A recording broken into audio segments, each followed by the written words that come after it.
Hi, I'm Arlie Martinez. I'm 19 years old and I go to Chafee College as of right now.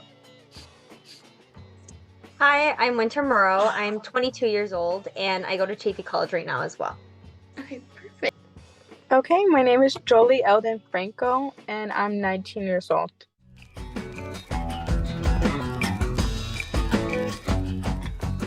Making enough money is traveling. I really hope to kind of be traveling around and exploring new places with or without somebody else. So it's kind of just, I guess, I don't want to say just mainly me focused because that sounds kind of derogatory, but like, I feel like I've kind of just always had it set that whatever it is in like 5 years, 8 years, 10 years from now, it'll be me, my career, and like traveling, basically. Probably Okay, like that's 18. At the end, like going 18 to 19, when I ended my first year of my freshman year of college, because I had went on a trip to Spain. I was actually out there for studying abroad.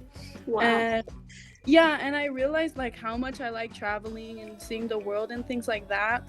And obviously, you really can't do that without a good income and things like that. So that's when I realized that I just wanted to take my schooling very seriously so I can just finish within the 4 years, figure out what my niche is kind of for journalism because I am majoring in that, and then just go on from there. So I can also, graduate with a bachelor's and then do whatever I want to do with traveling and things like that.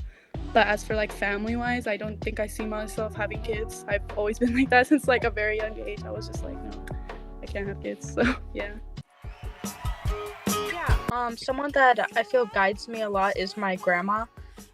Each time I'm hitting an obstacle, if I don't know what to do or I need a solution to a problem that I'm facing, I always go to her for advice because she always knows what to do or tell me what might be the best solution for that problem.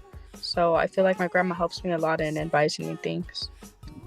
I would have to just say my father. He's always been like a mentor in my life since I was little, but I feel like now that I'm growing up, I have more like questions that need to be answered by someone older than me, but also closer to me, just like in terms of what I want to do when I graduate, or bills that need to be paid, things like that. He's very helpful with that, and he's always been very supportive and understanding with whatever topic I come to him for. Have you chosen a career that you believe builds off of your strengths?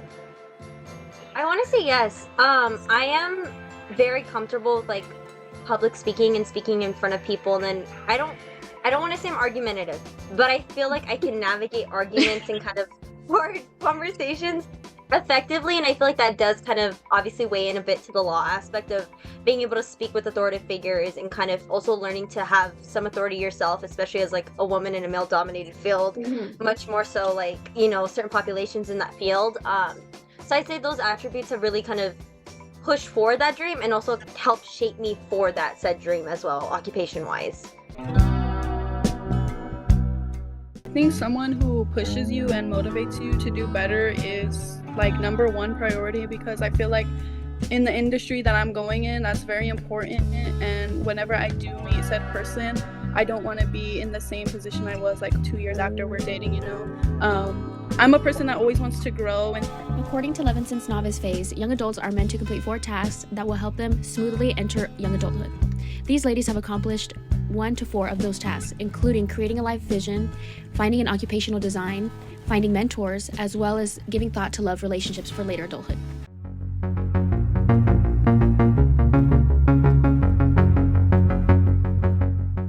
Life, and maybe have you leaned more towards being isolated, more towards craving those bonds and looking for them, or have you maybe found a balance between the two? I think I would say the balance, because I do want to have someone later on in the future, obviously not right now, who I can obviously both depend on each other and be very open with what we want. But also I do think that distance is a necessity when you have a relationship, because you get to see your own space of thoughts, and it's not just going to be super unclear or just what they want. You get to know what you guys each other want, So I would say in the middle, because I'm both. I would want Also, I want distance, but I would also want someone to be, you know, very close on what we think together. More like Okay. isolating of yourself, or do you feel like you found a balance between the two? I definitely found a balance between the two as of right now, but I know in my younger years I was very open to having just and like friendships, anything like that with people, and being very open to things like that. But then there is always like a con of doing that sometimes, because then some people just they're good at like letting you down sometimes. So then that causes me to like isolate, and especially with like relationships, I feel like it's very easy to isolate yourself when one specific person lets you down. And I feel like that's what I've been going through right now, just like very much isolating myself just so I can like protect my peace and protect my energy. The experiences of Arlie and Jolie exemplify intimacy versus isolation. Close bonds are craved, however, when they go awry, isolation can occur as a means of protection of oneself.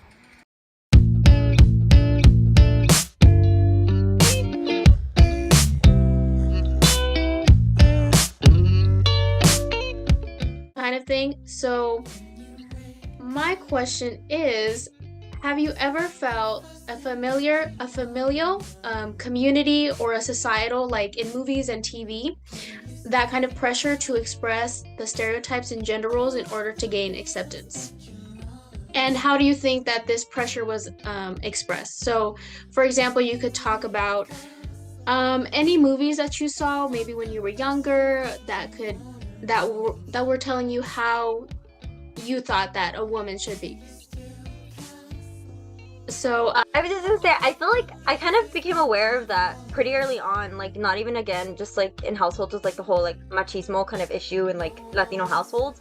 But I feel like a lot of it kind of stems from school. Like I remember myself included and like a lot of other like peers who were girls, kind of being moved next to the rowdy boy or whatever as an attempt to kind of like get him to act right or calm down or whatever. And it's like, why are we held accountable at such a young age for how a guy acts? Like that's not really fair to put that pressure on us, celebrities and etc. But and I know I saw a glimpse of it on the notes, but the concept of being angry as a woman is so shunned upon. It's like we're considered, I don't know if I can cuss, a B word, if we are so mad. And it's like, it's not fair, because it's like, how else are we allowed to express our emotions? And then I know obviously society likes to welcome the idea of us like crying in comparison to like people who identify as male, but there's also a con with that, because we're overtly emotional or we're too sensitive and we can't take a joke, and it's just kind of something that they use to ridicule us with. And then What Winter I think just describes generally is with reminiscent of the limiting behaviors that are placed on women.